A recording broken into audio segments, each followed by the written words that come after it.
Assalamualaikum warahmatullahi wabarakatuh. Sahabat-sahabatku dimanapun Anda berada, semoga kebahagiaan, kesuksesan, keberkahan bersama kita dan orang-orang yang kita cintai. Amin amin ya rabbal alamin. Masih seputar pembahasan nasab habaib atau kaum Balawi di Indonesia.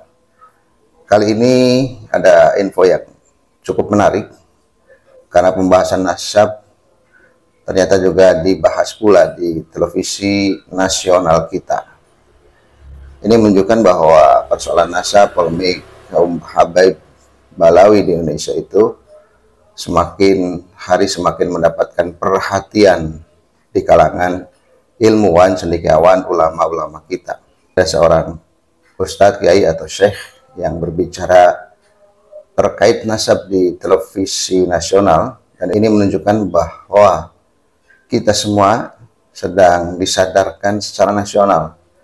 Semoga bagi kita yang terlalu mengagung-agungkan nasab, terlalu memuja-muja nasab, sementara nasabnya tidak terbukti, tidak terkonfirmasi dengan baginda Rasulullah SAW, akan semakin sadar bahwa nasab di hadapan Allah tidak ada artinya. Ini video yang disampaikan oleh salah seorang ulama kita di televisi nasional dengan dalil-dalil yang akurat, yang ilmiah dari hadis Rasulullah, dari Al-Quranul Karim. Mari kita simak videonya bersama-sama.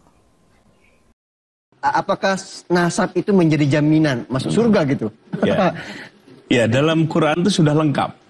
Ada yang suaminya Nabi, istri dan anaknya kafir. Seperti Nabi siapa? Nabi Nuh alaihissalam.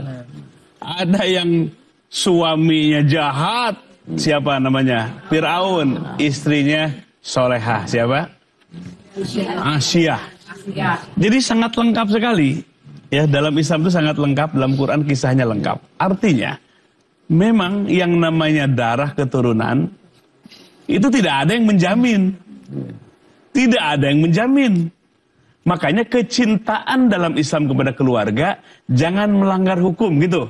Kita wajib mencintai keluarga kita, tapi proporsional. Bukan malah melanggar hukum. Makanya nggak ada keturunan Nabi sekalipun kalau berbuat dosa, ya, berbuat jahat, jaminan surga nggak ada jaminan dengan keturunan itu. Nah, maka oleh sebab itu kita proporsional. Kita mencintai Nabi pasti juga kita mencintai keluarganya. Kita sudah 14 abad ini. Bagaimana menelusuri keabsahan bahwa ini yang turun Nabi atau bukan? Ya, kita baik sangka saja urusan itu. Tapi bagus tadi Pak Kiai ini. Ya, ada Habib yang benar, ada Habib yang kurang ajar gitu. Ya banyak orang ngaku Habib asal hidungnya mancung aja.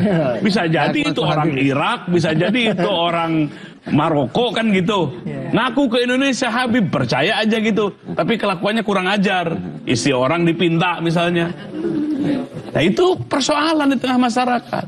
Saya dulu pernah pesantren, sering datangi oleh Habib palsu itu. Ya. Tiap datang minta uang. Bahkan minta istri gitu. Minta perempuan. Sampai itu ketika datang si ngaku Habib itu, dia bilang ke santrinya, bilang ya, Pak Kiai lagi nggak ada katanya gitu. Saking pusing gitu. Nah ini masyarakat kita harus paham. Makanya keturunan pengakuan mah gampang aja. Yang harus kita buktikan kalau benar keturunan Nabi, takwanya paling tinggi. Akhlaknya paling mulia, paling soleh, itu baru keturunan Nabi. Maka dalam kisah Nabi itu ada yang bukan nasab Nabi tapi disebut ahli Nabi. Siapa? Ayo siapa? Salman Al-Farisi, orang Persia, bukan turunan dari Nabi, tapi disebut ahli keluarga Nabi. Jadi Nabi memandangnya apa? Ketakwaan, kesolehan, akhlak, itu parameter sampai diaku sebagai ahli keluarga Rasulullah Sallallahu Alaihi Wasallam. Jadi ukurannya bukan keturunan, apalagi sudah 14 abad yang lalu. Dan semua kita keturunan Nabi Adam alaihissalam. Alhamdulillah. Tapi yang harus kita pembuktian kemuliaan itu adalah ketakwaan kita. Siapapun kita. Ya, bahkan ada di zaman Nabi kan itu, dari Habasah, tukang adan, Bilal bin Rabah. Hitam dari Habasah, tapi Nabi begitu mencintainya.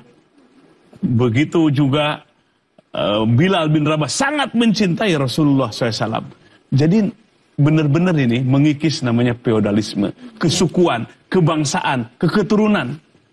Saling silahkan mencintai, tapi jangan melanggar hukum, melanggar hukum atau aturan. Nah ini di dalam Islam. Jadi ya kita bersyukur kepada Allah. Ya, jangan sampai diadu domba dah, antara Habib dengan ulama dengan kiai. Tapi jangan sampai ada kata-kata satu orang Habib walaupun bodoh mengalahkan 70 ulama yang hebat yang bukan Habib. Nah ini sistem dari mana? Ini adalah ungkapan walaupun dari kitab bukan buku, bukan Quran, bukan hadis Nabi. Kalau bertolak belakang dan prinsip dan semangat Quran dan sunnah Nabi, wajib ditolak oleh kita.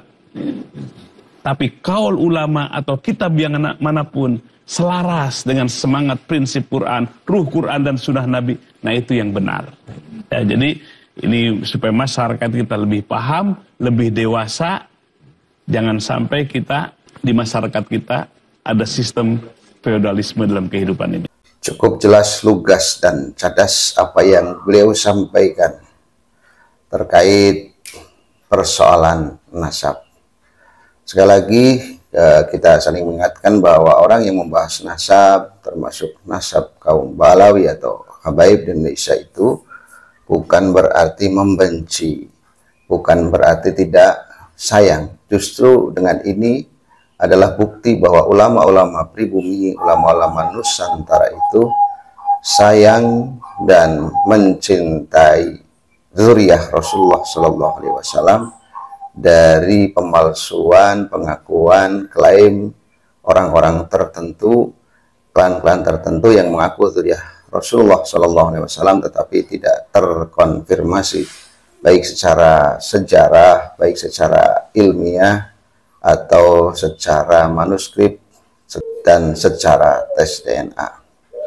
Sekali lagi, orang yang bahas nasab adalah orang yang berjuang untuk mensucikan nasab baginda Rasulullah Shallallahu Alaihi Wasallam dari para pemalsu nasab, agar nasab baginda Rasulullah Shallallahu Alaihi Wasallam itu suci, steril dari orang-orang yang mengaku tetapi tidak terbukti. Demikian, semoga bermanfaat. Salam Pancasila Jaya, salam NKRI harga mati. Assalamualaikum warahmatullahi wabarakatuh.